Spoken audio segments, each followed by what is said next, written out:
Green. No.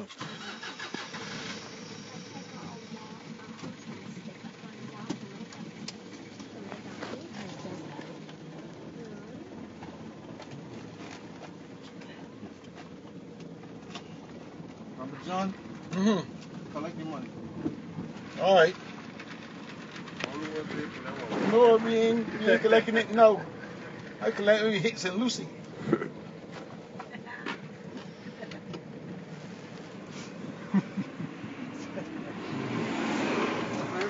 What you gonna do? Huh? Well, they gonna work for get out home. Should always trouble the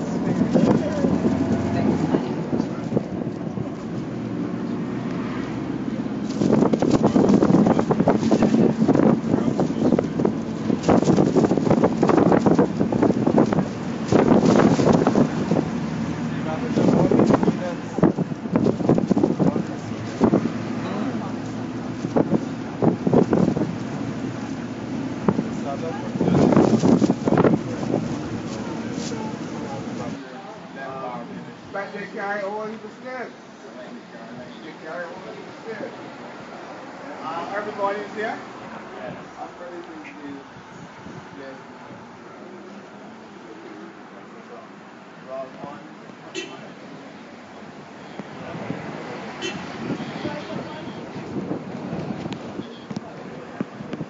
Yes, because of you.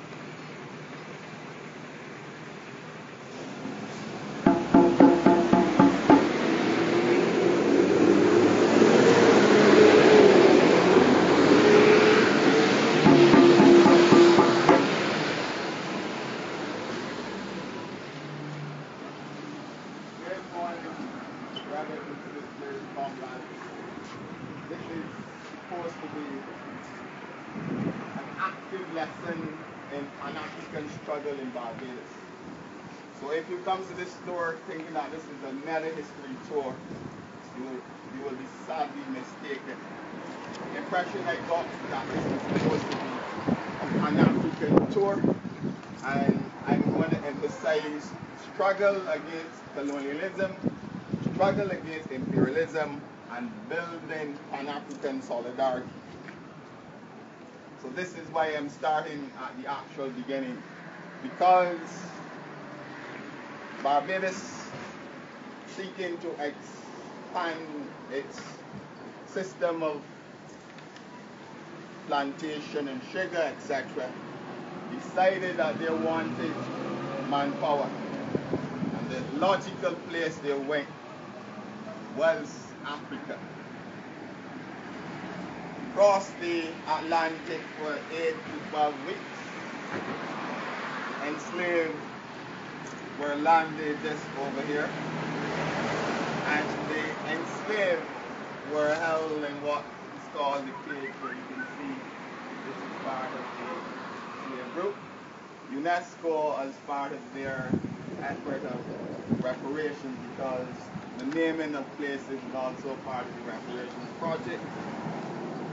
This is why the stamp is there, and this is why there's another stamp below here.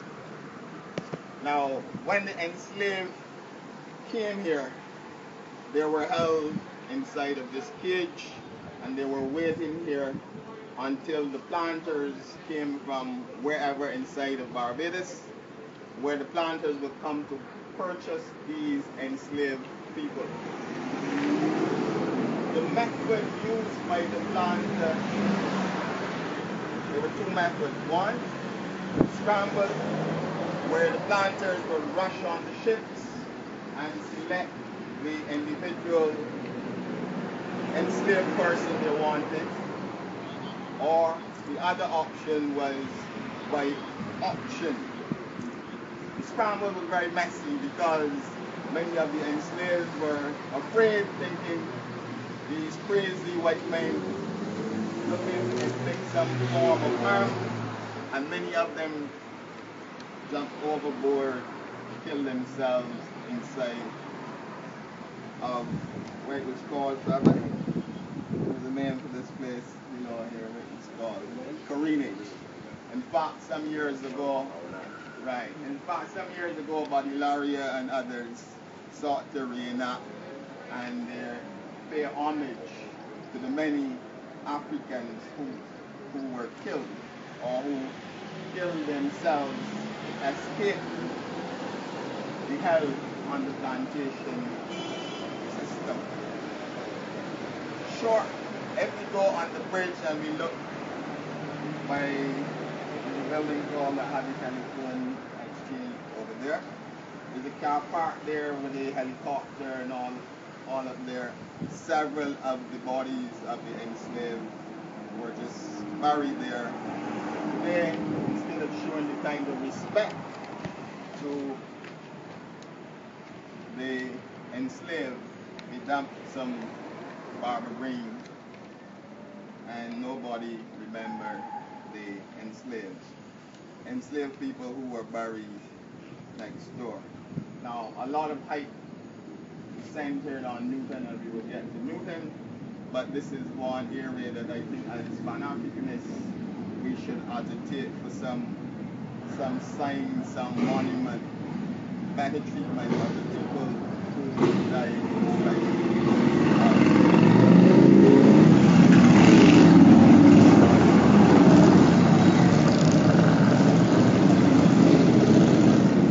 Who died inside the Caroline Bay, but it was plain here that the resistance on the actual Barbadian soil would have started. Now there is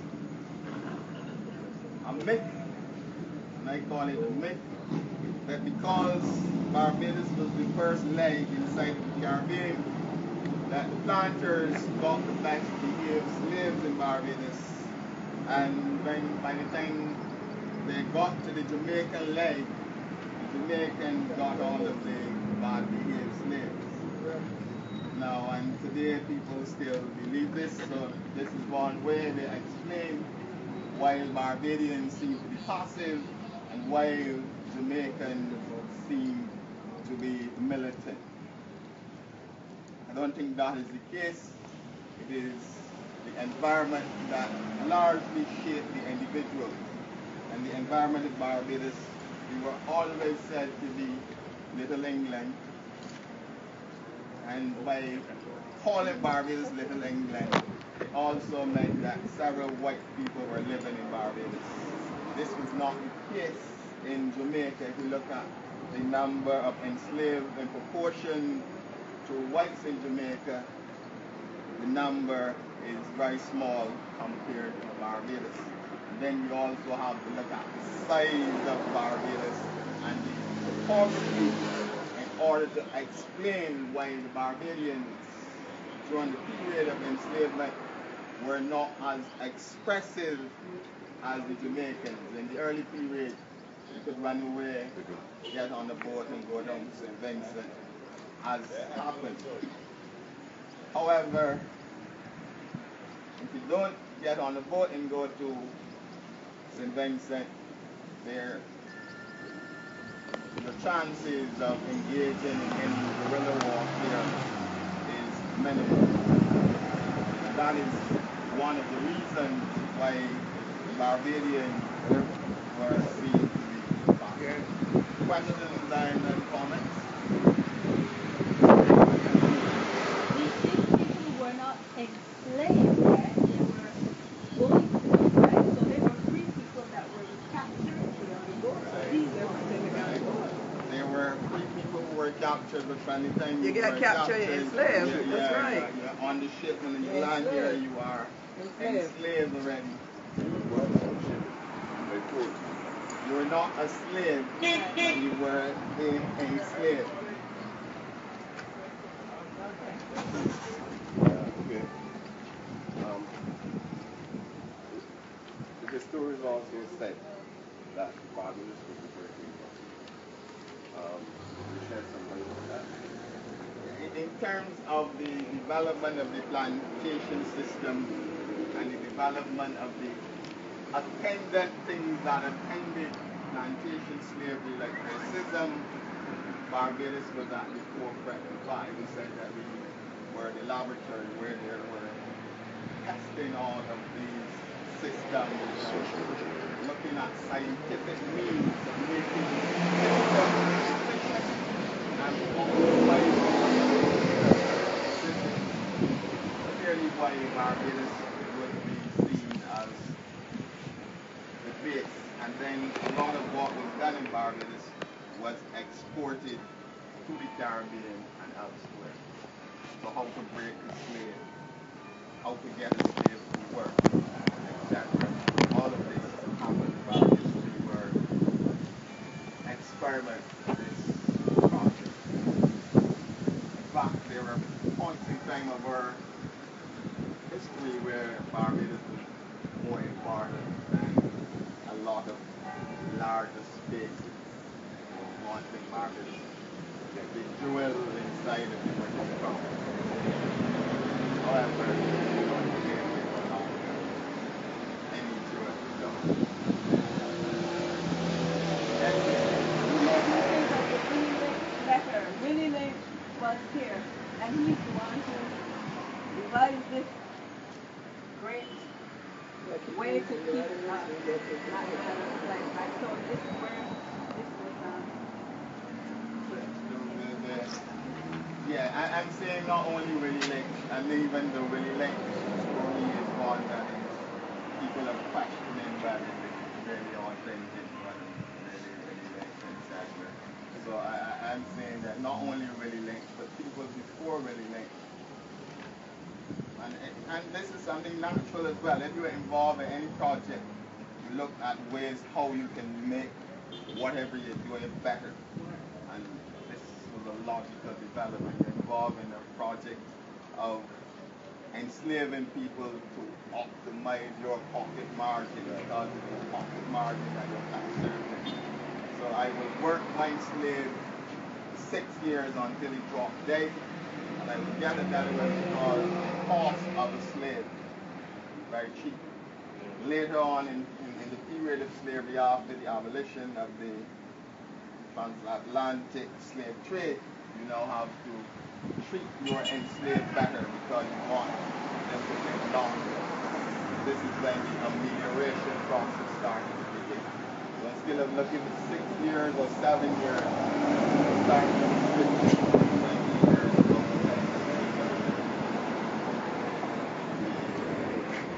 So the Africans were brought here.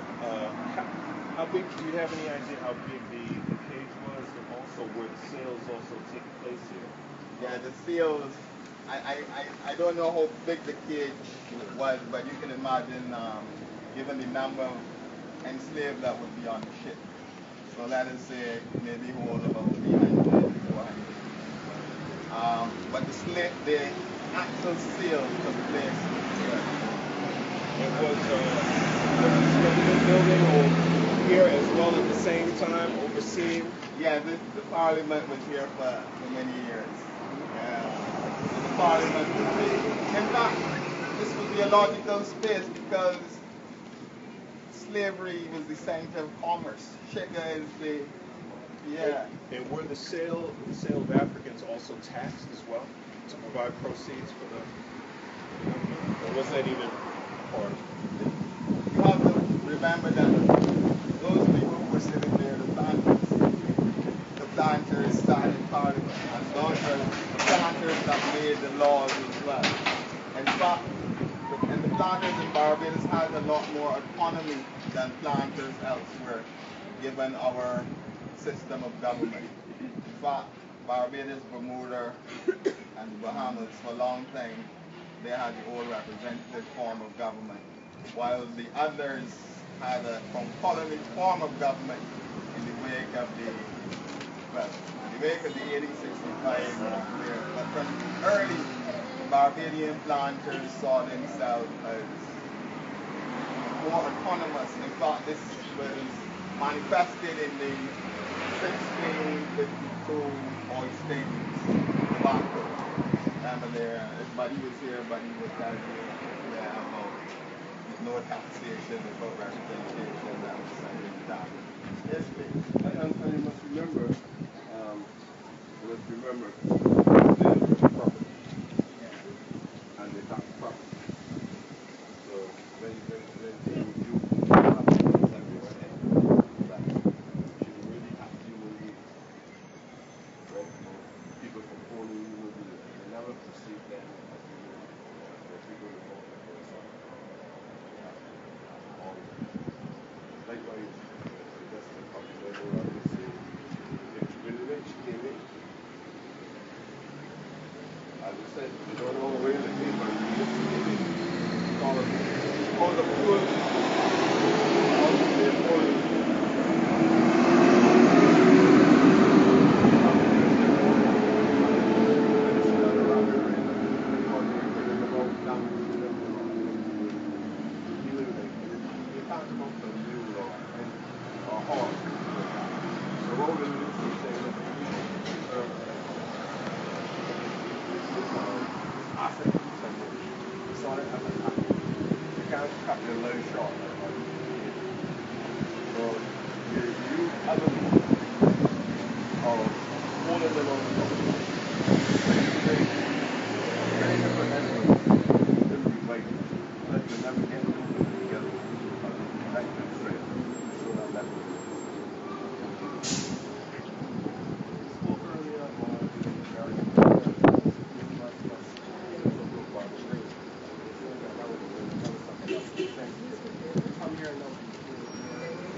Well, it is, but it is for you young people to carry on the struggle and make sure that it is removed.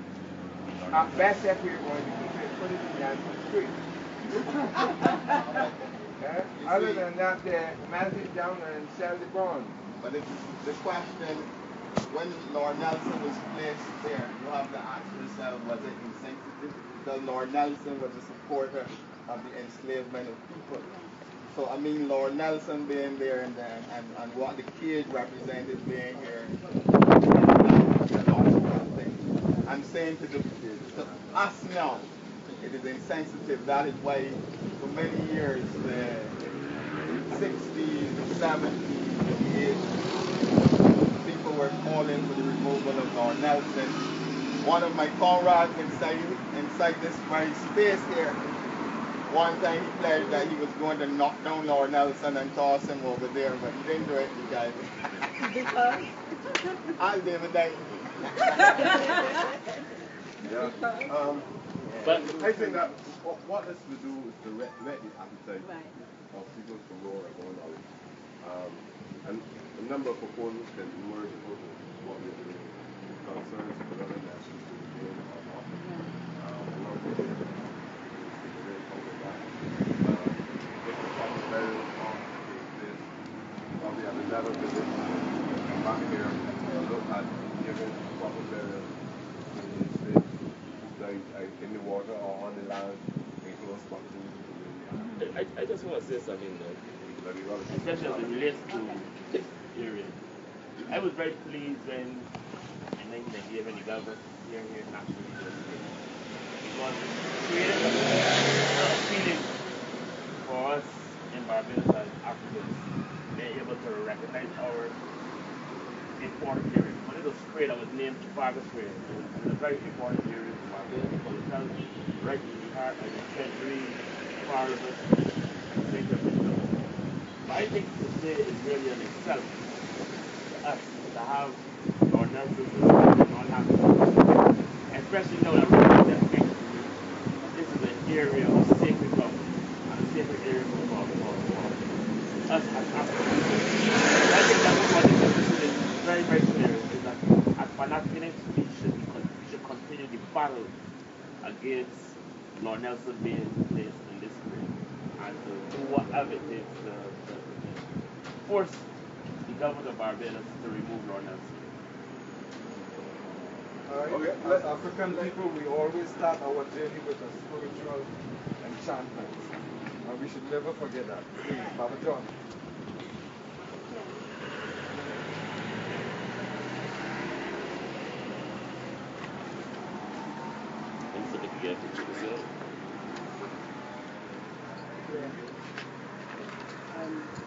Right, you know why he brought us here. I guess everybody would know.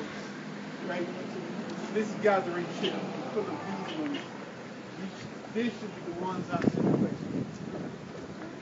So we want to give thanks for their being in our midst today. They're all distinction. This is our eternal life. It goes on from generation to generation. The DNA, all the information is passed on from generation to generation. And I'm glad that the parents brought these two here this morning. Gather whatever energy, whatever strength they would need to carry forward this project. We give thanks. Give thanks to you. You have any questions or anything you want to? You enjoyed it? That's wonderful. And Brother Mufagi,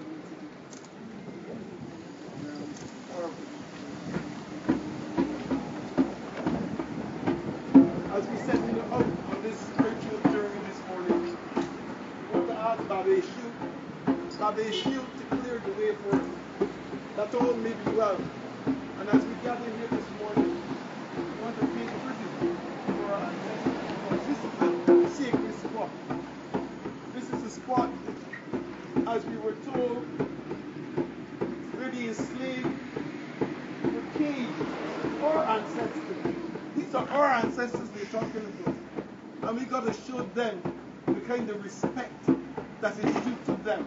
That we have in them. We have to continue to show the respect that is due to our ancestors. When you think of this, of the enslaved Africans, it should make your heart boil. It should make you want to do something. We're not just here on a journey just to be on the journey like another tourist, just to have a good time. We're here to honor and to give tribute for those who have been here first. And we don't have their names, but we want to correlation to honor them. We say Ibashe to all those who would have traveled across the waters. Ibashe to all those who would have died crossing the waters.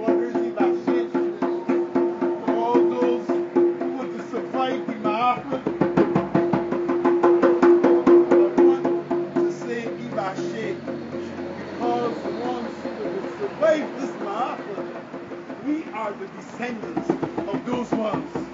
As we continue on this journey,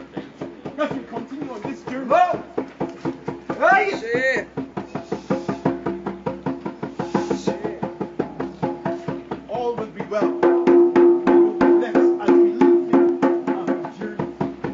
We clear all negativity.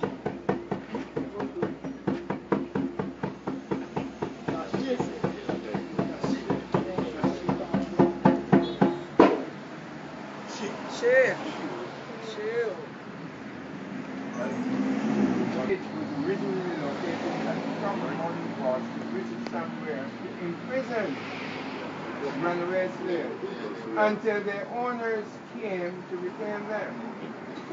We could put aside all of this. Yeah. This might never be permanent. Yeah. That ought not be it. We could argue that this should not be ministry that is responsible, especially with the extra part project. But the other information should be on the other part. Right. The case was here, but the auction section. You know the exact location. Based on the size of the slaves that will come off the ship. That's the different plantation owners or whoever they bring along with them. When the auction will go down.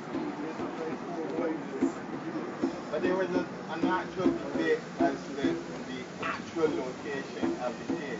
And you had two contending views as to whether the cage was here or whether it was further below. And Mark Williams and those people were very involved in that kind of conversation. Yeah. For me, I don't get caught up in all of these nitty-gritties. I look at the substance of the thing or what it means. Let's go, we're going here to look at the other sign here. Was there a consensus about use this?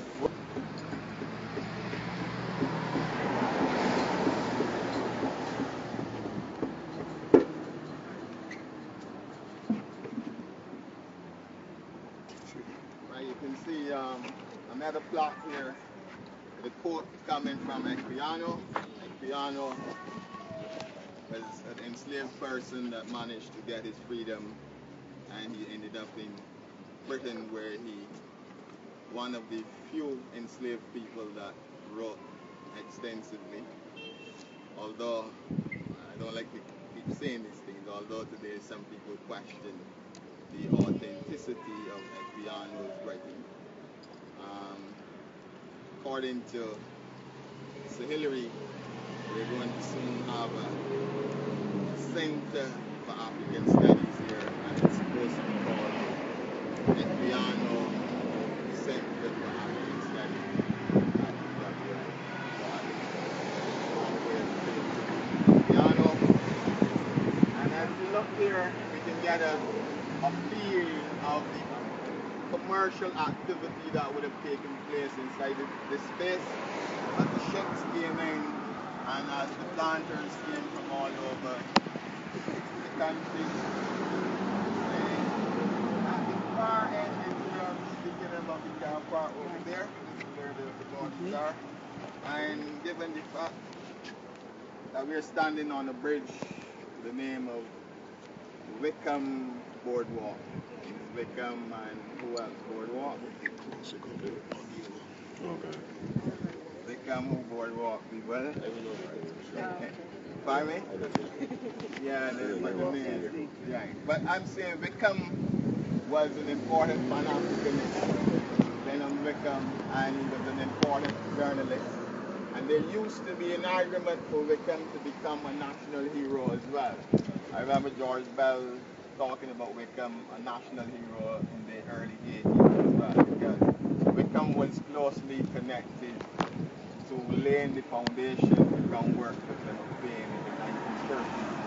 And Wickham was destroyed by Grant Adams and the blinding glass. But we'll say a little more about Wickham when we go to the UNIA space in Baxter's Road. From here, we're going to Rockers Alley. We're going to Rastafari space. Okay. Those who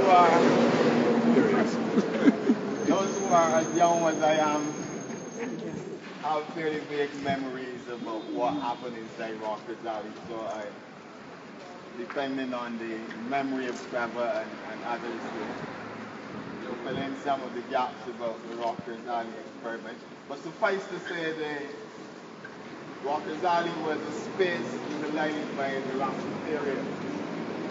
And the Rastafarians started here in the mid-1970s. By 1979 or so, they're using their independent spirit. They're challenging the colonial imperialist system. And for many years, Broad Street, white-owned space. In fact, my sister just asked if Broad Street is still exclusively owned by white people. The Rastafarians decided to set up shop inside of this alley where they sold their shoes, their leather craft, their bags, etc. And it was inside Rockers Alley as well where they were also encouraging other people to take that independent stance. And many youngsters got their first real taste of Rastafari inside of Independence Square. Now you can imagine how the white establishment would have seen the Rastafarians in a sacred space like Broad Street. and then there were all kind of charges. And we're speaking in 1981, especially Rastafarians were persecuted for a long time in Barbados. And in 1981, because of complaints coming from the businesses, although people were saying that people were committing crime and running up through this alley, the police moved in their numbers and destroy the creative activity of the Rastafarians inside of Rockers Alley. And this is why they were relocated. They were relocated several times. They were relocated in Cheapside because they had to find another space. And then they were also relocated again another area of Cheapside. But this is an important space in terms of focus on the place else because led by the Rastafarians. So I think no tour of Bridgetown would be complete without this space and the Rastafarians trying to get a foothold in Broad Street. I think subsequent to this, Erskine Sandyford or somebody purchased a building on Broad Street and said, arson there, and said that this is the first time that black people are going to have a space inside of Broad Street. And I think the building was subsequently sold, and I think that the only black business that I know is COB got a space there. COB bought that building down in Broad Street. So that is the black presence there.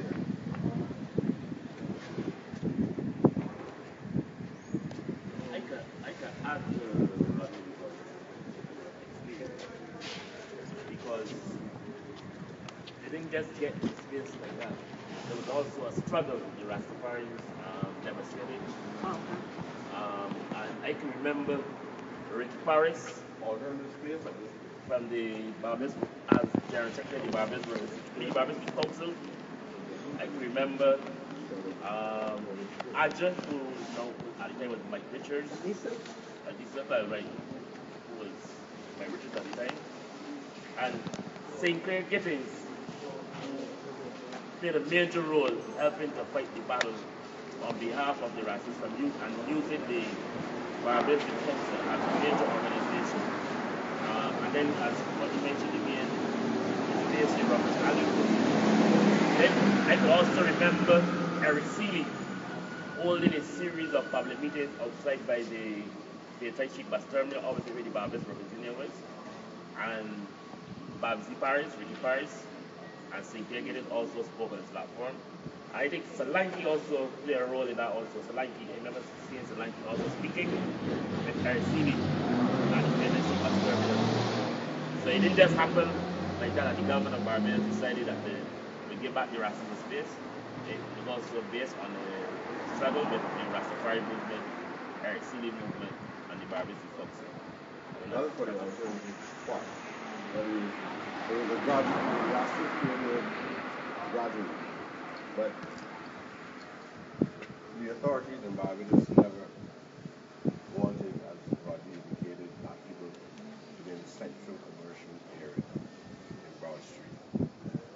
The authorities never was favorable, especially to craftsmen, vendors, or anything occupying any space in this area.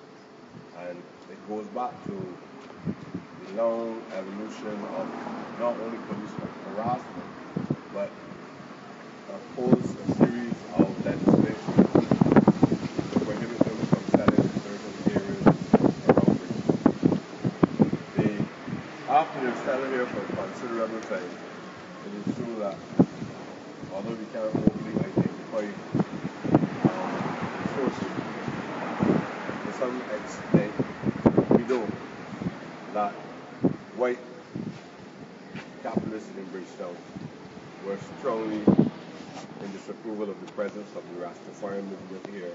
And any black person that looked, in their view, as they would describe, looked sharp, he would be one of our Rastafarians.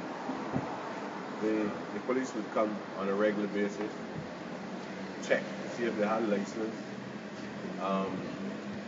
talk about the unruly behavior.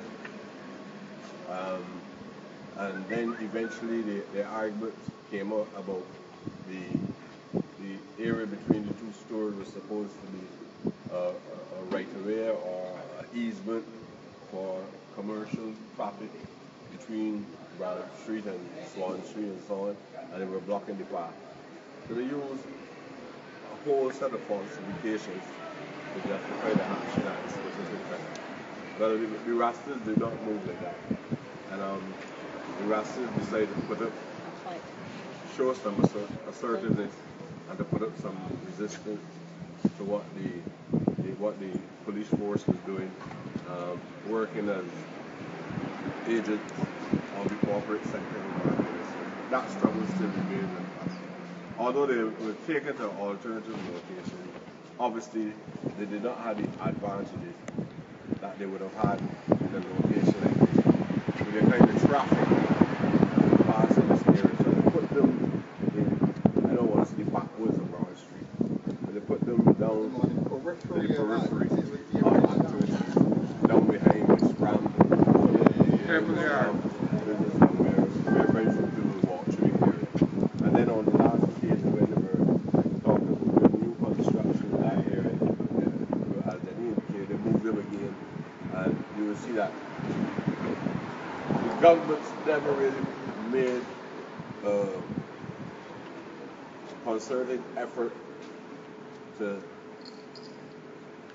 build anything with any special aesthetics that will be appealing to them. They at all times they always had to get small pieces of wood from somebody and some nails and everything, buildings and everything, with no proper toilet facilities, no proper lighting, no water. The last fellow in Jasper, in order to get water, he was forced to find alternative means. He used to capture rainwater, find a way of filtering and purifying the water down there in order for some of the brothers and sisters down there to get water, fresh water to drink the spot. So that is something that we need to address. Again, I feel that these stories should stimulate some interest, some discussion. It should give us some idea of how we are treating the development of Barbados and if Barbadians, black administrators at the highest level of the state are really fully aware of where black people are in the scheme of things. At all times we are out on the economic rims of the society itself, and that is something that this group should take into consideration. Just before we go, this is part of the struggle of Rastafari. The 80s, early 80s was a dark period in the life of Rastafari Barbados because also coincided with the cutting of locks. In fact, the police would see locks bang. Now everybody wear locks and comfortable, but there was a period where Rastafarians actually got their own locks for fear of police victimization, etc. Humphrey would want to make a point before. Yeah, I was part of the Rockers Alley when I first came to Barbados. And we have to arrive at a point of maturity with struggle. I think we have learned from experiences, but we have to be realistic in knowing that we are battling with white superiority. And we cannot have illusions of grandeur. We cannot take them for granted that they will allow us, without their own pressure, to grow. We made certain mistakes with the Commission for Pan-African Affairs and with the Rastafari movement.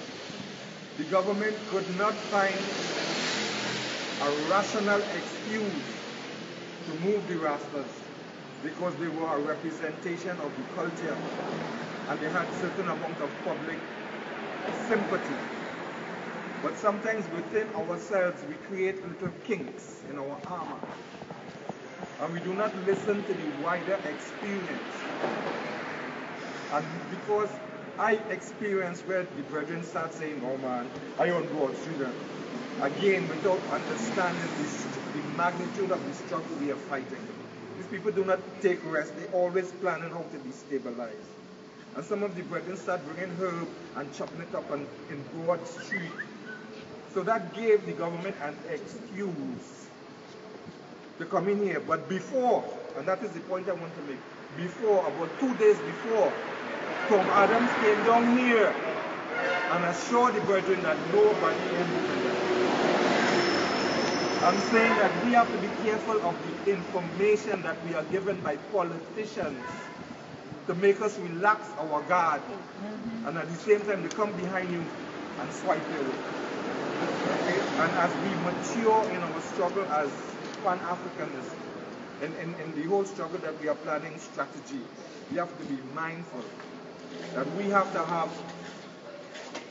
some kind of autonomy and authority to safeguard our positions. And if we don't, well then obviously we will fall prey. But this was a very powerful avenue for Africans of the working class to display their craft. And no way in hell was Broad Street was going to lie down. Today Broad Street is owned by not only the whites but the Indians, who's trying to bring about a new kind of slavery and colonization. Outright disrespect. So we have to be mindful as how we put forward our struggle. Thank you. We're going to be a little shorter because we want to make as many sites as possible. But we are standing here on sacred ground as well. This was a familiar stomping ground for Clement Osborne Payne, who came to Barbados in March 1937. Payne was a member of several Pan-Africanist organizations in Trinidad, and apparently he was sent to Barbados to assist with the organization of workers.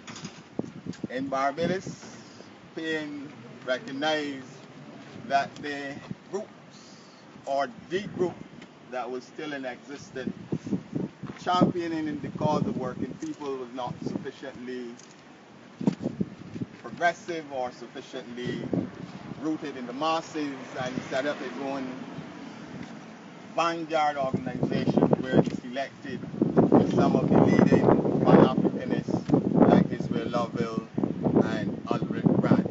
We have a lot to say about Lovell, but Albert Grant, who was a Caribbean inside of Harlem. And Payne kept about 17 meetings in Bridgetown, on the environment of Bridgetown, where his rallying cry, you're familiar with his rallying cry? What is his rallying cry? Educate, but don't violate. And Payne's message was one of organizing the masses, but he spoke about race relations in Barbados, and at the time he also spoke about the Italian invasion of Abyssinia, which was the sore point in the lives of all black people who believed that the Italians had violated the only truly remaining black space inside of the world. Now, Payne and his 17 meetings made the authorities uncomfortable.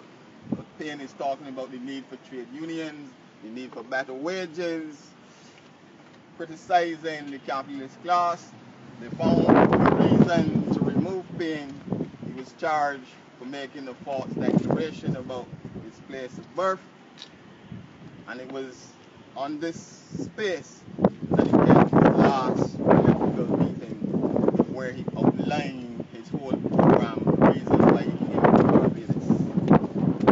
Payne was arrested, charged, and he appealed the conviction, but the authorities by then wanted to see the back of Payne being deported, and as we will say, right, yeah, the Barbadian people decided to take matters into their hands.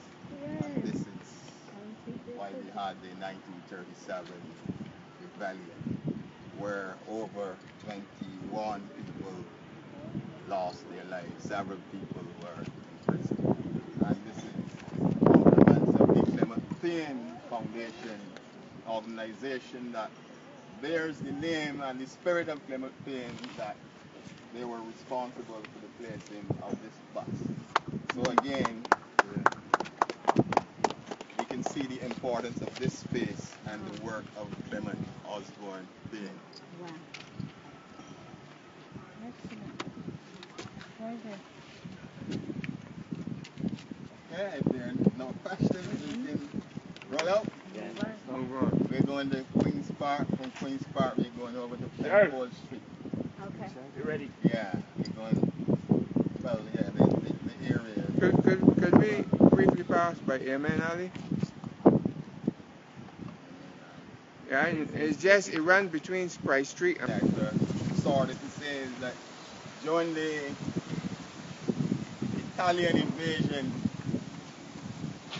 some conscious Barbadians read in the Observer newspaper in 1936 that Anthony Eden was going to lift sanctions on the Italians, and they quickly mobilized between 3,000 to 5,000 people came into Queen's Park, passed a resolution calling on the British government to maintain the sanctions.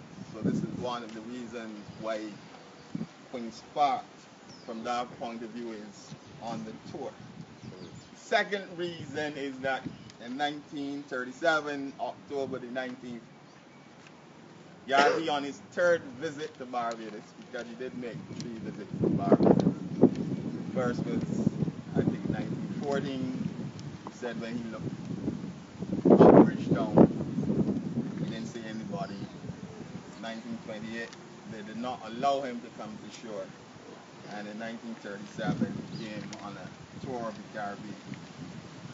There was a luncheon held in his honor, and at the luncheon, John Beckles, and people that know anything about Pan-Africanism in Barbados would know that John Beckles was first president of the UNIA Baxter Road branch of the Pan-Africanists.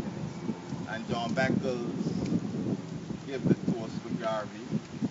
And later on, Garvey gave a lecture in the Queen's Park Steel Shed to a massive crowd. In fact, people were all over the park because for a long time Barbadians wanted to see Garvey. In the 1920s, Barbadians were supporting believers and they wanted to see Garvey.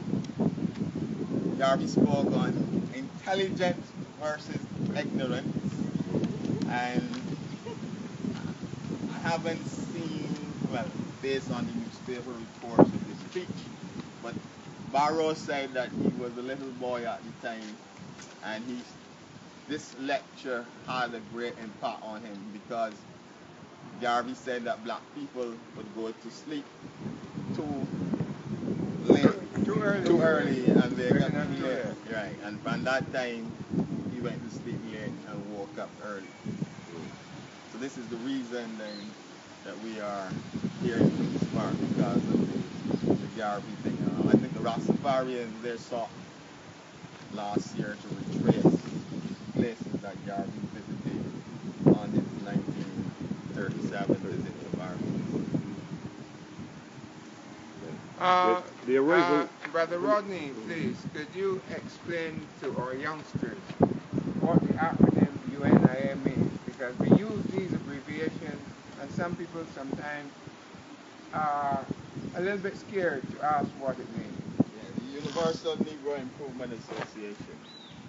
Right, but I was going to say more when I got to Baxter's Road, when I will be at the home of the UNIA movement in Baxter's Road and in Westbury Road, because these were the 2 main UNIA branches. In fact, the majority of the stops, in fact, we have 4 or 5 or 6 UNIA stops today. So this is, we're really retracing the Garveyite mark, which is really the high point of Pan-African assertion and struggle in Barbados. And then and to support what Rodney was saying earlier, it's a Pan-African tour. On this tour, almost every location so far that we went to, Rodney has shown the role that black people played in resistance, and we showed that in Rockers Alley, the challenge that we faced there, and we showed that by the cage, right? And now we're here, we're showing that at In Clementine, right? Golden Square. And we show it. So it isn't that we have not made efforts, and I don't want us to go away believing that we fail at all times and we can't do anything together, because had not for all of these efforts, I don't think we would be at the stage that we are at present. But we were always coming up against great disadvantages. But we knew that we had a commitment to preserve the interests of the race, and we did that. I think out of this tour, another thing that I would like to be fairly conscious of is that the emphasis does not be on the Barbadians, but the emphasis needs to be on race. That's for me. It needs to be on race. As Gary said in race first, race comes first. So these debates are going on over and over. We now have a debate, and all of a sudden it's now coming up on the social media about whether we should name a place at the university after both. But the Barbadians are not talking about Jamaica naming a place after Frank's word. I mean, it is an illogical argument going on all around. At the University of West Indies, with all our places. people in general. And at 166 Clear Mile, we can't connect our reality to the broader world. I mean, I feel like stupid. I have, before I should say that, I have a brother in Trinidad. We send him back though. And there are many of us with connections with mothers and fathers in Trinidad and Tobago and other parts of the Caribbean. Rodney was making an important point, again. Garvey himself is Jamaican. But we know how Garvey has influenced the thought of many progressive people in Barbados. As Garvey told you just what Barrett, Rodney told you what Barrett said when he heard Garvey. The book that Rodney, or the lecture that Rodney is talking about, also said to us that wherever Garvey went in this country in 1937, there was a concourse of people. He never went any place unless there was massive numbers following him. And he made an important mark on the history and the thinking of Barbados. And I think that out of this year we should better be able to appreciate the role of not only the UNIA but the Rastafari movement and the collective black movements. And basically that's all I want. Just one short point. I was hoping to stop in Penfold Street and anyone stopped my vehicle at anyhow, the reason I wanted to stop at Penfold Street was to show the headquarters of the People's Progressive Movement, the Black Star newspaper, which was the organ of the People's Progressive Movement, and they also had a bookshop that used to sell progressive books in the 1960s. The PPM was started in 1965, and between 1967 and 1969, the Black Star, we know that, or we should know, that the Black Star is very significant to Pan-Africanists. You just hear the name Black Star, and right away we're thinking about Marcus Garvey's ship, or we're thinking about Kwame Nkrumah's Ghana leading the African path to Pan-Africanism and African unification.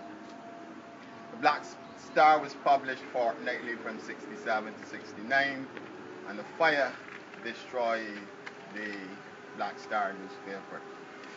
The leading members of the PPM were Lenroy Strawn, who was the chairman at one time, John Connell, Calvin Arling, Bobby Clark, that you see a lot. These were the leading lights of the PPM. Now, for most people who came to consciousness in the 1960s, it was because of some kind of relationship with the Black Star newspaper or with books purchased from the Black Star shop. Leroy Harewood was crucial. He was the editor of the Black Star newspaper, and his wife, Verona, she used to run the operation.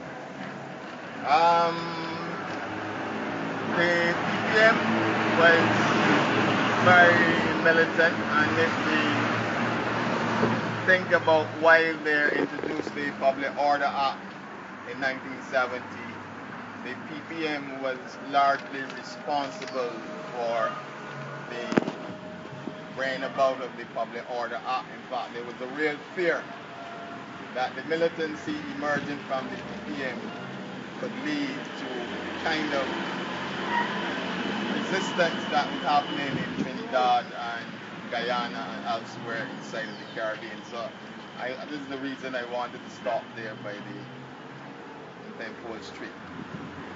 We're here in the spot of the first UNIA branch, Universal Negro Improvement Association branch, that was formed in Barbados in late 1919. This branch was formed largely through the efforts of John Beckles, and I mentioned John Beckles in part. John Beckles was a businessman. He had a laundry. John Beckles, Leonard Wickham, Reginald Wilson, Harold Wilson, these were many of the leading lights of the UNIA, and they were largely members of the emerging black middle class. Leonard Wickham was a writer in the Herald newspaper. John Beckles had a business. Reginald Wilson, he was a publisher. He had the Weekly Illustrated. At one stage, he had the Barbados Standard or the Barbados Globe. In 1920, July, the UNIA branch was incorporated. By incorporation is that once you form a branch of the UNIA, you write to headquarters telling the people there that you have set up a branch, and they would officially incorporate the branch. This happened on the very spot where Garvey would then send the letters of incorporation, and at the time it was a ceremony, a big ceremony, pomp, a lot of pomp and ceremony, but the UNIA flag was looming large. No, he wasn't here, but he wrote a letter to the Barbadians. Right? He wrote a letter after, a few weeks later, this letter appeared in the Barbados Times. I think one of the books written by, or edited by Robert Hill, having this letter. So all of the Garveyites came here dressed up in their best. By this time, this movement had splintered, and Lovell and the others who were formerly part of this movement, there came to this ceremony as well. This branch also had a night school. Night school was formed in 1920. The night school was run by John Beckles and a lady called Alexandrina Gibbs. She's an important figure, and I think that something must be done to bring her ideas from the dustbin of obscurity.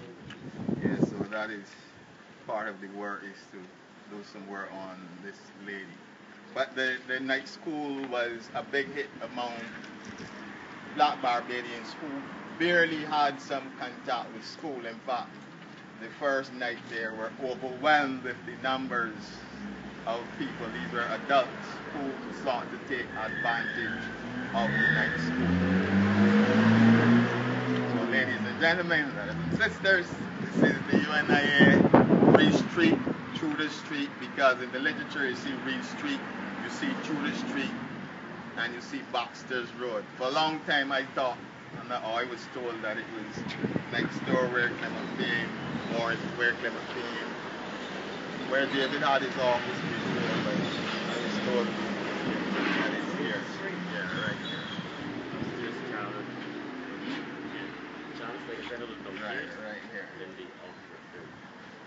Questions, then they're going by the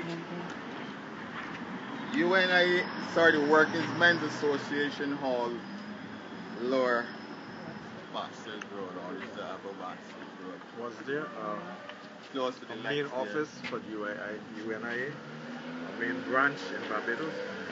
No, there wasn't a main office. This UNIA branch stopped functioning by the mid-1920s. It wasn't active anymore. In fact, it just disappeared off the radar from, let us say, about 1921, 1922. A lot of the information that was gleaned about the Westbury branch is taken from the police report. So the police, in fact, if you want the information about the UNIA or the Workers Men's Association, you get this information from the police report. So the police will be taking copious notes of the meetings, and they held quite a lot of meetings. The branch also give labor advice as well, seeking to advise workers about the betterment of themselves and better pay and whatever. And it was suspected that the branch was responsible for a lot of the industrial labor ferment that was taking place in 1920, 1921. In fact, by this time the capitalists were coming under pressure, and the governor, he did call in the leading planters, and he pleaded with the leading planters to pay the workers a better wage, because he was fearful of what was taking place. For example, in Trinidad, in Belize, there were uprising inspired by Garvey, and he was saying, if you don't pay the people good wages, this is the likelihood, or this is likely to happen. And if it do happen, I don't have the necessary infrastructure to respond. Right? So we can't negate the role of this branch in particular, because it was the first UNIA branch, and the names Clennon Wickhams and John Beckles, these were important names. I think history, some of you people, the young people, must find out if there's information to honor about some of them, especially John Beckles. Okay, people. Laundry was on Baxter's Road. He also cared for young children. He had the Children's Goodwill League, which was situated just behind where Queen's College is now. So not only was he a philanthropist, he did a hell of a lot of social work, John Beckles. Behind, the old Queen's College. Yeah. They had a feeding program. Yeah, laundry. When you're going through this journey, you bring it back in. What were some of the activities of the various UNI branches here, and what kind of led, just as a general overview, what kind of led to them just kind of going defunct? Was it a combination of capitalist forces, or, especially if Garvey had so much support when he came to speak? I suspect, because you're not clear as to why this thing happened, but if you understand how Pan-Africanist groups operate, they're on the scene today, or any left-wing kind of group, and then tomorrow you don't see the groups, and sometimes there's no rational explanation, but we know that these groups were harassed by the police, and then some of them went into other areas of endeavor as well. By the time the Democratic League persons got involved trying to achieve something by politics, some of the members also joined the Westbury branch of the UNIA. If you look at the number of groups that will spring up today and then they're died tomorrow. One last question. With all I guess what we know now from these police reports, were the police also, do you know if the police were treating the UNIA members similar to what the police were treating, say, the Black Panther Party, or were they just randomly? Yeah, they infiltrated them as well, because sometimes even in their meetings, in fact, they said that the police were actually paying people to join and then disrupt. And a lot of quarreling took place inside these early movements over money. And these were black people that were being yeah. All the time they used black people. But then there are lots of quarrels over money. And you know what? You have money, you can have all kinds of confusion. So I mean, there are lessons. And when you have working people who are hardly being paid anything, and they are making this sacrifice, then the question to discredit the whole thing is to deal with the issue of money. And this was a factor. Plus, the people who were not paying up their subscriptions as well would also decide that they were not going to come around as regular as before. But my suspicion is that, like most things, after a while the middle class will see an opening. In fact, sometimes they would use these instruments to achieve a certain objective, and then after it's achieved, they go elsewhere. But we will see with the Westbury branch, that up to 1937, the Westbury branch was still functioning. In fact, they played a role when Garvey came here. However, you will also see that the politicians took over the Garvey show, and they were also pushed out as well. You know, you didn't see any of the Westbury branch people at any of the major functions as well. All Garvey did was he went and spoke inside of the hall. You never saw that the leaders were part of this process. So also lessons to be learned there as well. Only the politicians, come before. I'm skipping the Black Knight there in Baxter's Road as well. I explained that now. Maybe Trevor could, I think Elombe Sake was by Harry's or something. Yeah. It was a place owned by one Keith Payne. Right. Fishnet. It was a fish net. Fishnet. Prior to being called Black Knight, it was a fishnet restaurant owned by a chap called Keith. What's his name now? Keith Payne? Keith Payne. And Elombe Mortley. Right. It was the musicians, like Morada was part of this, Alverno del Congo, Ernie Small, Kofi Akobi. So it was the musicians, the actors, and the cultural people who used to meet there, a kind of loose formation that would meet and discuss many of the issues of the day, the socio-political and socio-cultural issues of the day. And it was in the late 60s that this Black Knight then became very much involved in spreading black power in Barbados from a cultural nationalist perspective. And then out of Black Knight, Kofi Akobi and Elombe, they were kind of co-opted by the BLP. So we also have to be mindful of the BLP co-opting our people. And their ideas were taken on board for the upcoming 71 election, but then after, the ideas never saw the light of the day. Although the BLP people were very sympathetic towards the black power as exposed by Elombe, but they never endorsed the black power as endorsed by the PPM. So this is why the Black Knight was significant.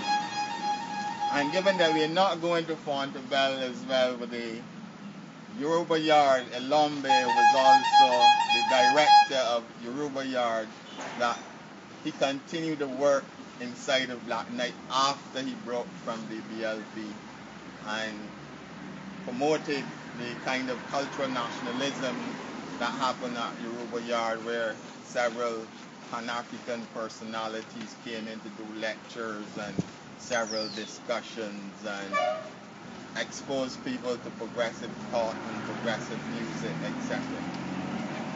We are in the spot here of the UNIA Westbury branch that was formed in early 1920. According to the police reports, this grouping emerged out of a quarrel between the members of the Street branch, they said that it was a leadership squabble. However, from my own reading, I don't see this leadership squabble. What emerges is class, because the Westbury branch was essentially a branch made out of working class people. Right? The first president of this branch was Israel Lovell. And Lovell was the president of the branch from like 1920 to about 1926 or so, 26, 27. So for a long time, Lovell was associated with this branch. This branch had people like Alexandrina Gibbs, Reverend Pridewell, several working class people, Melvin Ennis, John Catwell. Melvin Ennis was one of the important leaders after Lovell as well. Joseph Garner, he was the leader when Garvey came here in 1937. On Garvey's visit in 1937, he came to this UNIA hall.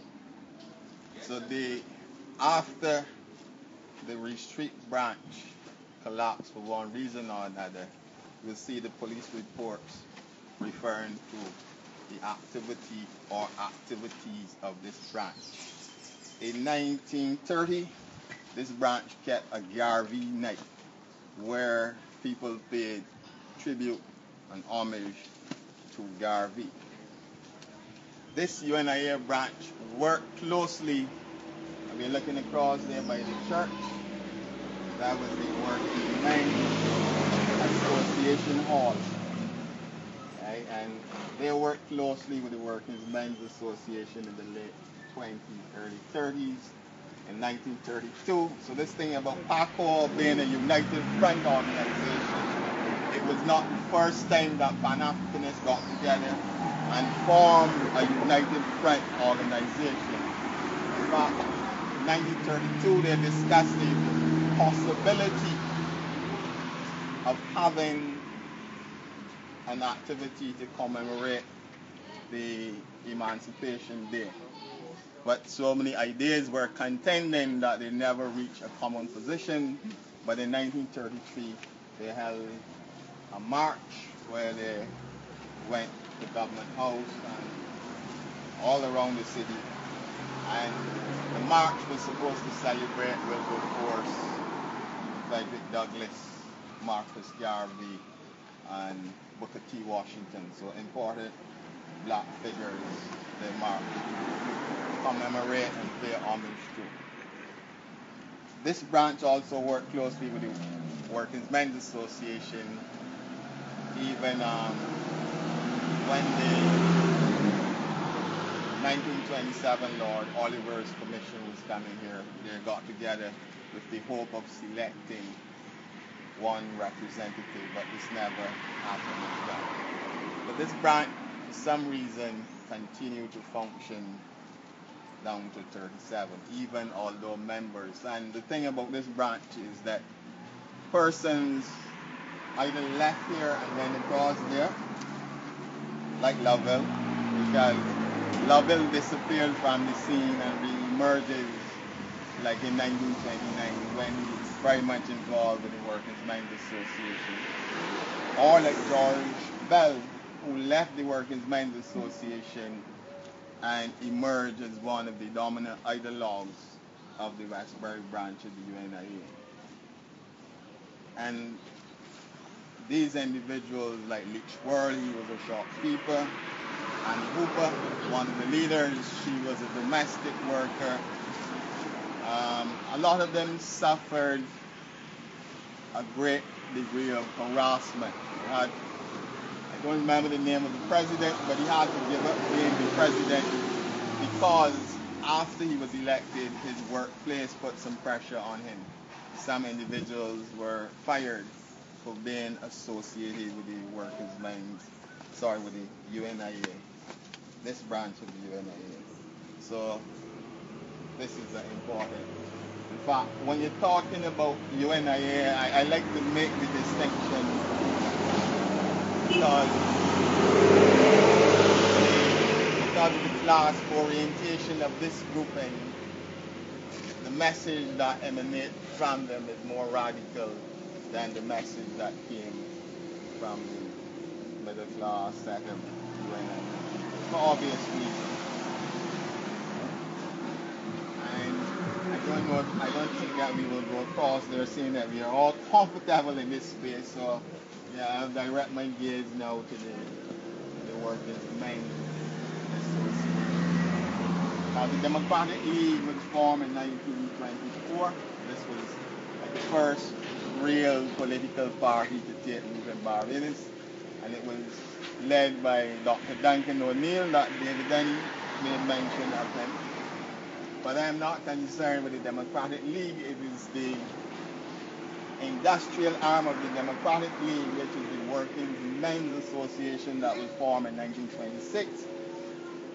This was a Pan-African group inspired by Marcus Garvey. O'Neill was a Garveyite. In fact, there was a connection with the Trinidadian Working Men's Association and the Barbados Working Men's Association. They gave them, I think, $200 or something like that even to start the organization. So there's a Caribbean connection. And the Working Men's Association sought to play the role of a quasi-trade union. And we have to be mindful that trade unions were not legal at that particular moment. In fact, it took the disturbances in 1937 before trade unions were made legal.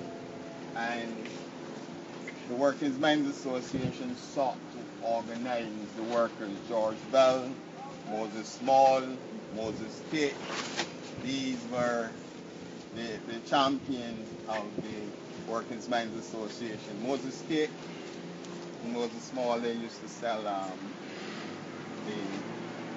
Garvey's newspapers as well. In 1927, the Workers' Men's Association were very involved in the dock workers' strike. The dock workers' strike was a critical strike in the history because, for one, it demonstrated possibilities, but it also demonstrated the weakness or the weaknesses of the labor movement in Barbados. Dock workers, we know, are critical to any trade union. In fact, they are strategically placed that they could shut down a country, but in this case, because they were so weak, they weren't able to do that, and the employers embarked on a policy of starving out the workers. So they said, well, if you don't come back to work, you won't get any money.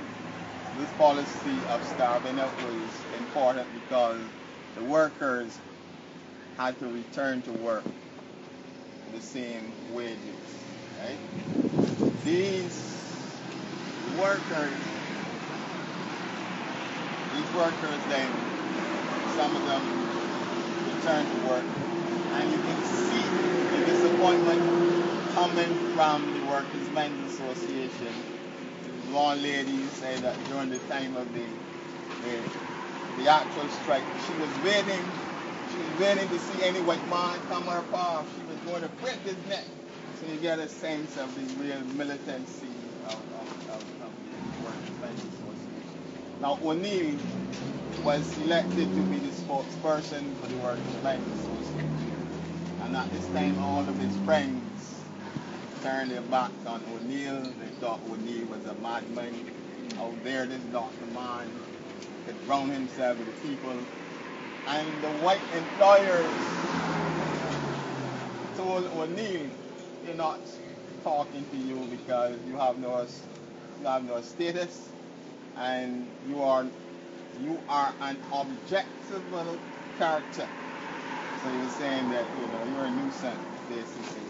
Because O'Neill and the Workers' Men's Association, they were influenced a lot by the emerging Fabian style of socialism. So they talk about unemployment benefits, pensions, holiday with pay, compulsory education, and this is why when I hear the discussion about whether persons today should pay for university education, if they only had a close look at the discussion in the 1920s and the early 1930s, where these people believed that education was going to transform the lives of the people, and they were calling for these things from the 1920s, the 1930s. So when Barrow gave these things in the 1960s, people are saying it was revolutionary, but it was revolutionary in the 20s and the 30s. I don't think in the 1960s it was revolutionary anymore. We are grateful, and there's no saying the benefits of these things, but the Workers' Bank Association did a lot. Because in the late 1920s, when the Workers' Bank Association sought to reorganize themselves into the Barbados Political Association, where they sought to believe that the political kingdom was where the emphasis should be, and they felt that it was a need to have more black people inside the House of Assembly. So the Workers' Bank Association worked closely with trying to get Duncan O'Neill elected and members of the Democratic League. And this is again where Lovell came to the fore, because he was one of O'Neill's staunchest disciples. In fact, when O'Neill died, Duncan O'Neill called for a permanent, Lovell called for a permanent monument to honor Duncan O'Neill. So Lovell was way ahead of his time. And he also asked that the hall should be named after Duncan O'Neill. And, in fact, Lovell called for a revolution in 1930. And because of the organizational efforts of the Workers' Men's Association, I think the 1930 election saw the election of 4 blacks, although O'Neill was not elected until 1932. And during the debate in 1930 for the extension of the franchise, and by the franchise, you had to have property to be able to vote. People were saying you needed to lower the franchise to get more people to vote. Discussion emerged in 1930. It was rushed through the House, and it was defeated. And one A.S. Bryden, related to the Bryden that we know now, he said that if you lower the franchise, you are going to allow a set of riffraffs to enter Parliament, and Israel Lovell and the Garveyex within the Workers' Men's Association took great offense at that, and they held a big public meeting where they sought to, castigate Bryden for making the comment, because as a Garveyex, one who fought for the dignity of African people for so long, this seemed like a slap in the face of the Garveyex. The Better Security Bill was made after the workers' strike of 1928. Also saw the Workers' Men's Association being mobilized like never before, because they saw that as an attempt to re-enslave black people. Now, in 1928, the Workers' Men's Association and the UNIA anticipated Garvey coming to the country in April 1928. And at the time, they planned to abandon work, and they were going to see their leader, their champion. However, the police got wind of the visit, and the police, their correspondent, wrote the governor and said they're not sure whether he's coming here or not, but if he's coming, it would be advisable for him not to come to our shores. So this is one of the reasons that Garvey is not allowed to come aboard, or come on shore, I should say, in 1928 because of the fear of the police. And in 1927, they had passed the expulsion of undesirable act. It was supposed to be used against Garvey, but it was subsequently used against Clement Payne. So we have to be able to pull all of these things together. And last time I'm going to say what the UNIA is that.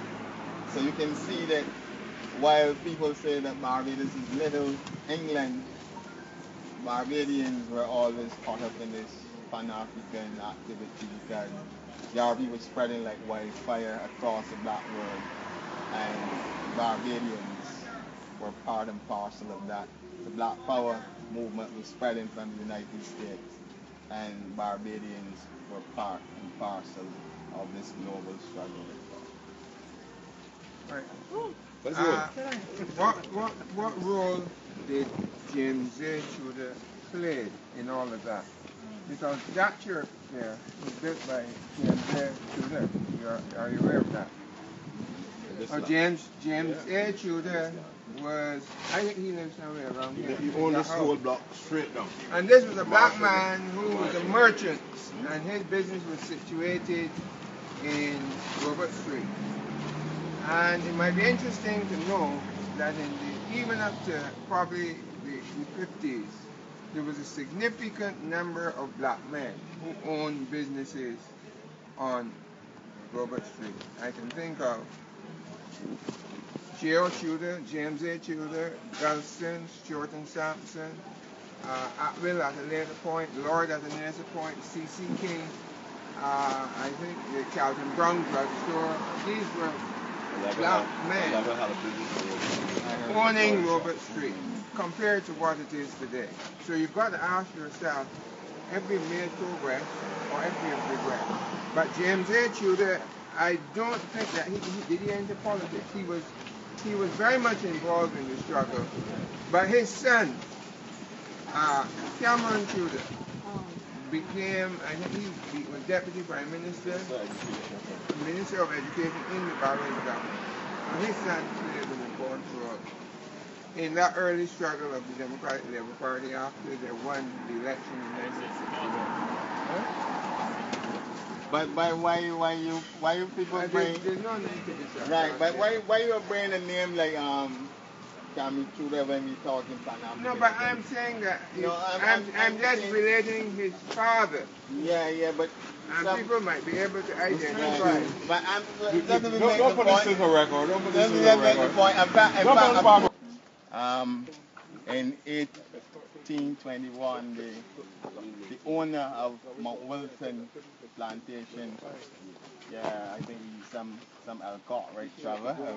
Right, yeah, he died and left his estate to his enslaved people, and for about 20 years, I believe they were playing some kind of tricks, but for 20 years, although the will was read and everything, the people did not receive any cash until 1841. And they went and purchased this land at the neighboring Rock Hall estate where we're standing now, and constructed the first free village. Prior, you know that you travel around Barbados, you have tenantries, but the tenantries are all attached to the plantation. And once someone was living on a tenantry, it meant that your freedom was restricted, because this is why we had the chattel houses, because it could be asked to take up and move from the people's property. So that is why for a long time chattel houses were popular. But in Rock Hall, these people were able to acquire land, and the acquisition of land in the 1840s, 1850s was very significant in a land scarce space. The mere fact that this large volume of black people, it's a large volume, large is relative there, but the former workers of Mount Wilton were able to buy this property. There was some false argument a few years ago as to whether this was the first free village. The argument was largely coming from non-historians, but the historians Woodville Marshall and others did tremendous amount of work on this space here. So here we are at Raw Hall. Thank you. Is there any truth that the slaves and Yeah. No, the slaves, they gave up the rebellion, and as a reward, Adele told me that story. I never got it. No, I have never seen that. That was during the 1816 Bassa, right? That was the 1816. Yeah, I never saw it, but this free village, Elcott, who was a very active plantation owner, tested fertility of black women on a regular basis, and labor some of the children and all that he had. The black women had Elcott had a hard do that.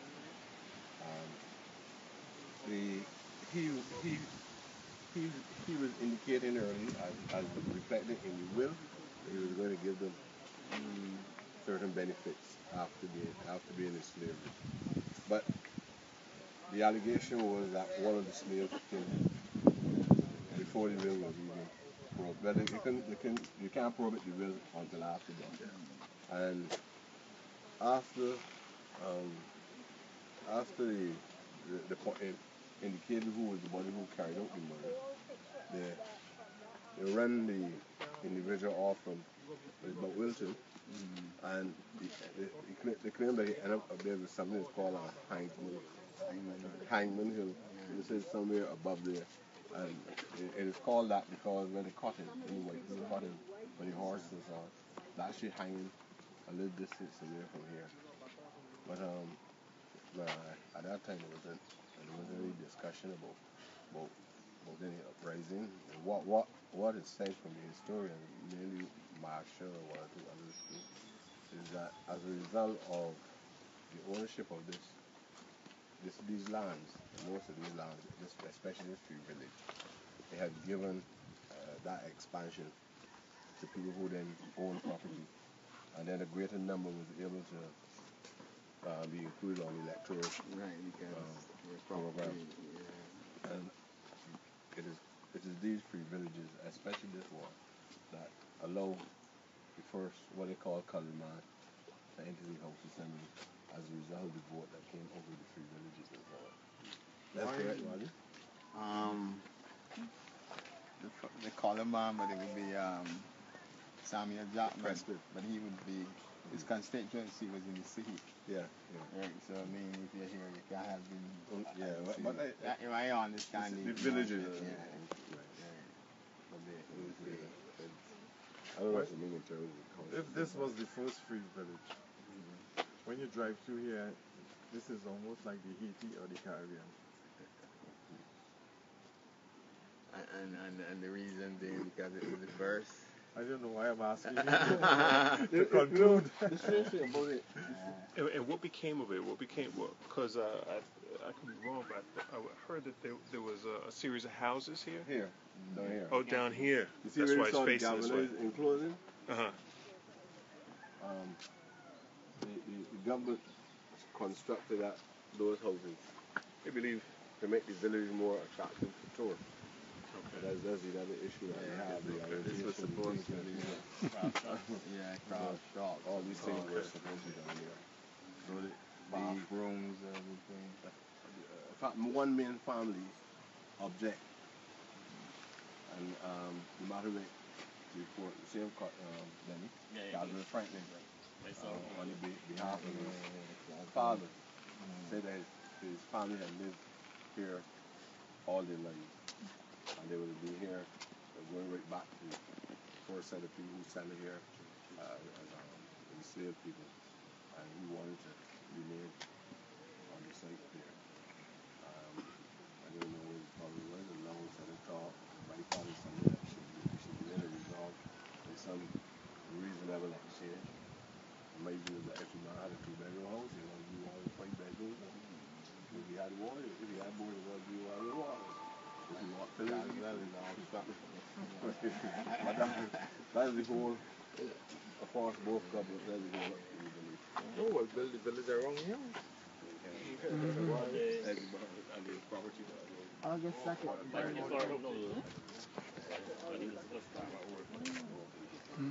But what would be good too is, at some point, we need to be able to advance some ideas and to influence the thinking.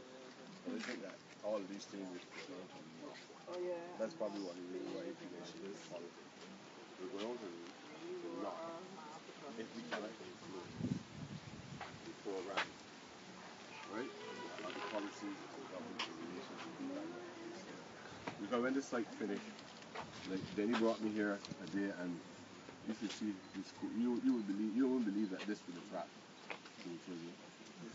Yeah, when But it first finished, children came here, and the teachers were ignorant to history.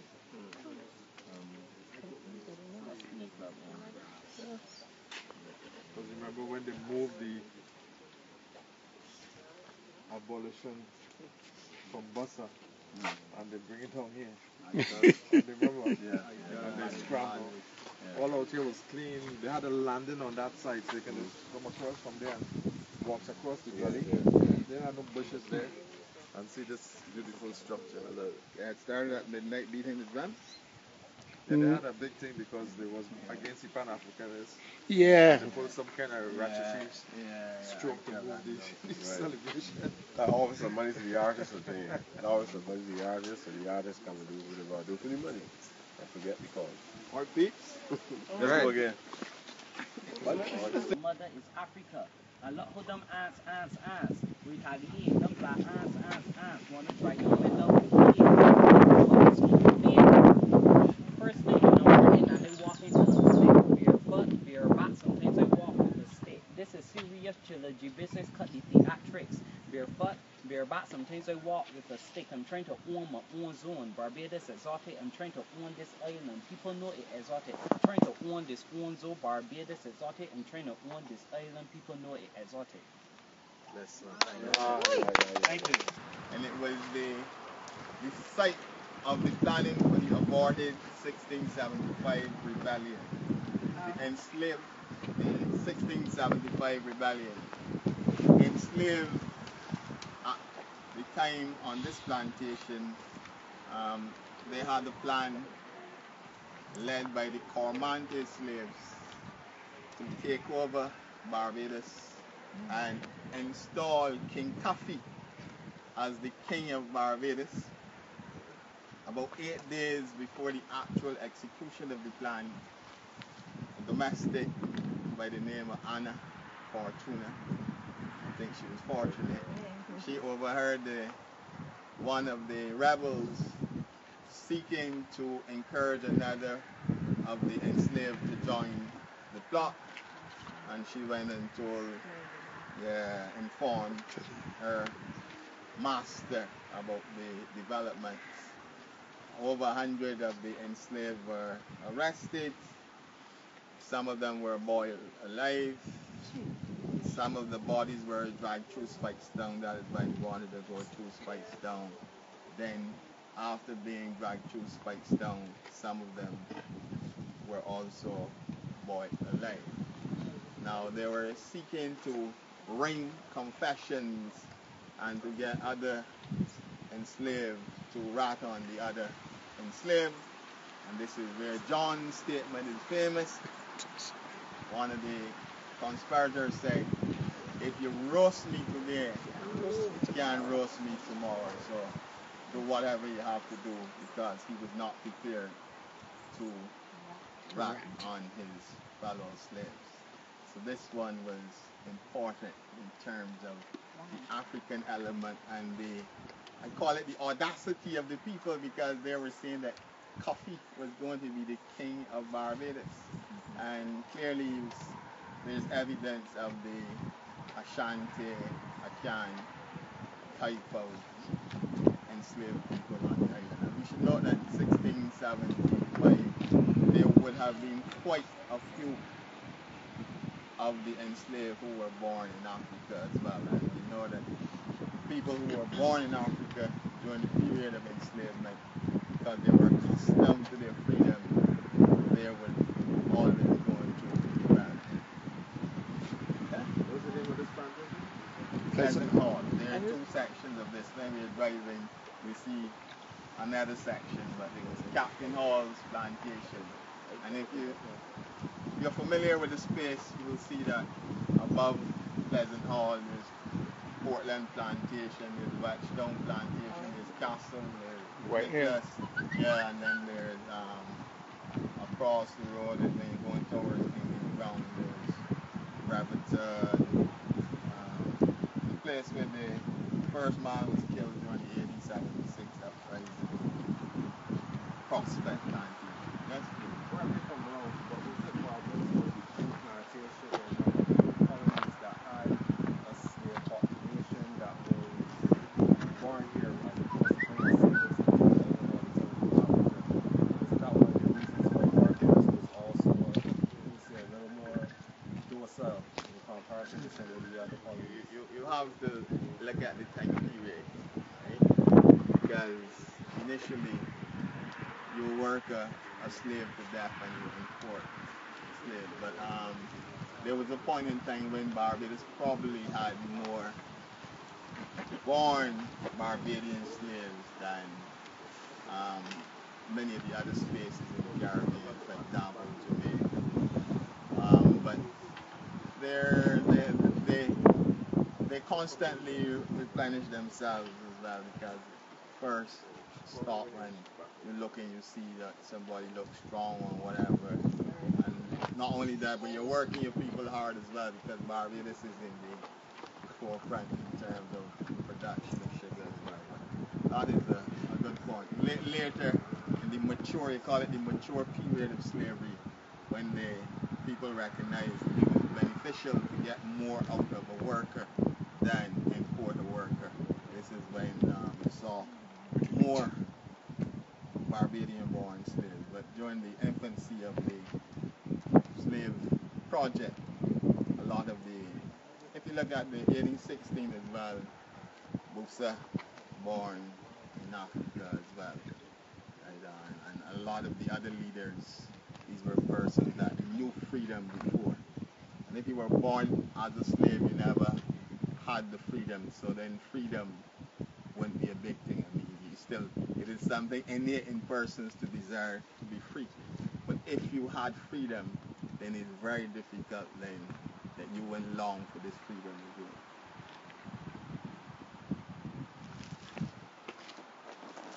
Now you notice, if you look on your sheet, that we're not going to Crab Hill, or we're not going to Half Moon Fort. We wanted to go to Spikestown to give you a sense of where and why the slaves were driving Spikestown. But Spikestown was the commercial center of the North. So this was a warning and a signal to the other enslaved in the North, the likelihood. And it was also a challenge. I think one of the reasons I haven't done these kind of things in a long time. I think Michael Craden has said that because some of the Africans relish being killed, they actually had them hanging upside down and took off their necks, trying to tell the other Africans, if you want to go back home, you go back home. Take off your head. So there was this kind of trying to intimidate the African. And Half Moon Fort had a branch of the UNIA, but not a lot is known about the Half Moon Fort branch of the UNIA. And there was also a branch in Crab Hill. This branch in Crab Hill is significant from the point of view that the leader or the director of the UNIA movement, Gladstone Leacock, he embraced the UNIA movement when he was in Cuba, and we know for a large part of our history, Barbadians were always migrating. And he brought back the Garveyite movement to Barbados and formed a branch in Crab Hill. So we get a sense too that the UNIA was not only concentrated in Bridgetown. You know more about the branch in Bridgetown because one of the Garveyites, he said that a man called Nathaniel Hall, he said that they used to go to Spikestown, so it's possible that there was a branch in Spikestown and they would get back home around 2 or 3 o'clock at night on some person's donkey car.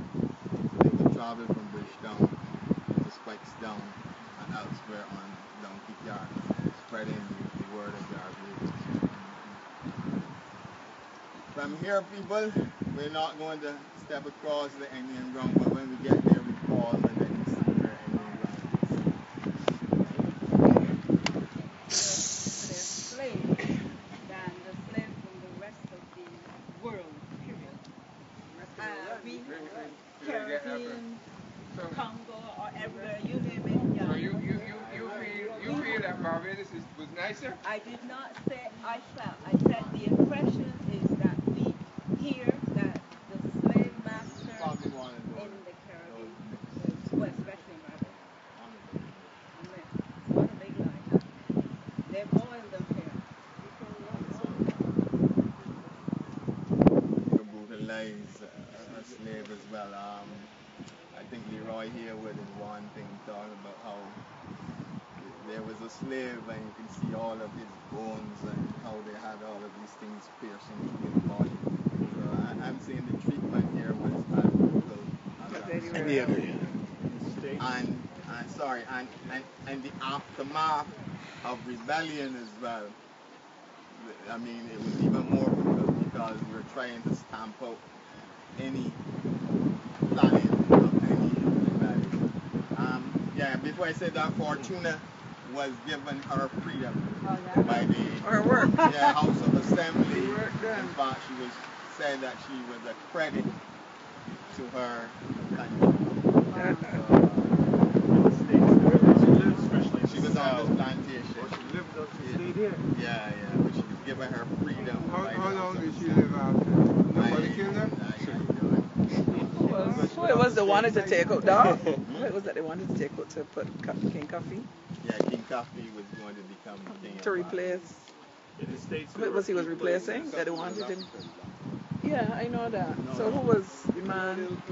Right, he wanted to replace the white colonial government. They wanted to replace the King of England with their own black king. So there were a few places towards the south where they had roads, in order to deter the Africans from rebellion. They would cut off the heads we had royalty of before those them. Africans and stake them. Did that occur here as well? All of those things happened, and you find that in the. Because they also did that a lot in Australia. I think there's a lot of history in Australia that a lot of us don't know as well. They were just as brutal to the Aborigines as they were to Africans all over the world. But the brutality was heightened during periods of stress. Yes, okay. And for obvious reasons, because you wanted to keep the system intact. And the mere fact that people are going to present a problem to keeping the system intact, you can understand the link. But generally, you don't want to brutalize the slave because this is part of the machine. You see this person. Money maker. Yeah, so you find other ways. But if that can't work, then the extreme will have to kick in. The effective unit, just destroy the effective unit. You have to see plantation slavery as an economic system as well. And the people talk about this thing like any business. In fact, you go to the plantation and you see listed, you see the cattle and the chattel. Right. Yeah, you look in it, you see the slaves that are listed there, not as human beings, but chattel. Items of inventory. Woo! The East Coast now, my brother. Okay. 1823 in Demerara, 1831, so-called Baptist rebellion inside of Jamaica. 1816, normally when we used to come here, you get a sense of why in 3 days the rebellion was crushed, because you could stay there and look all around into Christchurch. The place was flat, and it was corn country as well. So, and the few kings did not provide the necessary topography to engage in the kind of guerrilla battles. 1816, Easter Sunday, and Easter Sunday was the day that we used to come to Bailey's plantation. Those in the Christian tradition know that Easter is the triumph of death and then resurrection, and the enslaved seize upon the opportunity to engage in the battle. This was a major uprising. Christchurch St. John, even places in St. Lucie, St. Michael, St. George, and St. Philip. A lot of damage happened in terms of property because they burnt a lot of canes. In fact, when we had a booming sugar industry, you know, by Easter, the canes would be being harvested, or they would be very ripe for harvesting, and the enslaved thought this was a good opportunity to inflict some punishment on the whites, as well as the ripe canes would also provide some shade. Now the leaders in the rebellion, Bussa, Nanny Gregg was important because she was a very revolutionary woman who could read, and many of the enslaved could not read at the time, and she was constantly following the discussion that was taking place. This discussion was emanating from England, where there was a discussion about emancipation, and there was also the inspiration coming from the Declaration of Haiti's independence in 1804. So little over a decade, or I should say, 12 years, and the enslaved willing to take up arms. Nanny Gregg, her name emerged as one of the females who should have been a national hero. And I believe that part of the argument was that insufficient information was given about Nanny Gregg. However, one of the historians that was intimately involved in the process, he said that he made a case for Nanny Gregg. She believed that the only way to freedom, however, was to take your freedom. Freedom was not something that was supposed to be given, but it was something that was supposed to be taken. Now, I said at Pleasant Hall, Bussa was an African-born slave. He was a chief ranger on the plantation. It meant that his position was a supervisory one, and he and Jackie and Sergeant and others, because the planning was not centered at Bailey's alone, but Bailey's was central to the whole rebellion. In fact, he was killed, it was said, leading some of the enslaved. The rebellion was crushed by the local forces here, as well as by members of the British West Indian Regiment. The British West Indian Regiment was, I would call it, a reactionary regiment. Some of the enslaved, they were caught by surprise when they saw black troops with these red jackets, and they weren't sure initially whether they came to fight for them or they came to fight against them. So there was some degree of hesitancy. Sadly, not a lot of white people were killed in the rebellion. Sadly. I think, about 3 of the West Indian Regiment soldiers were killed. One white man didn't believe that black people had it in them to fight, so he got heart attack right away, seeing that black people were ready to fight. But look around, you will see why the rebellion was crushed.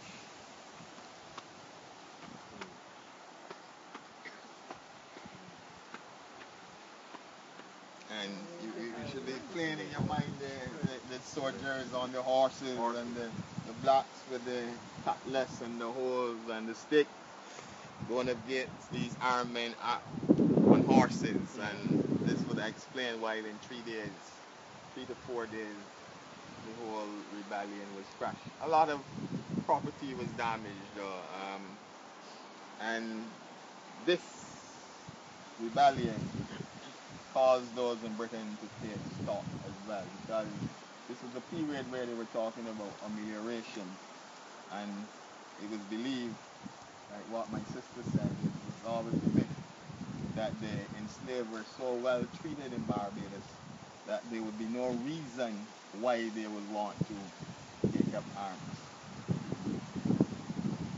Question, comment?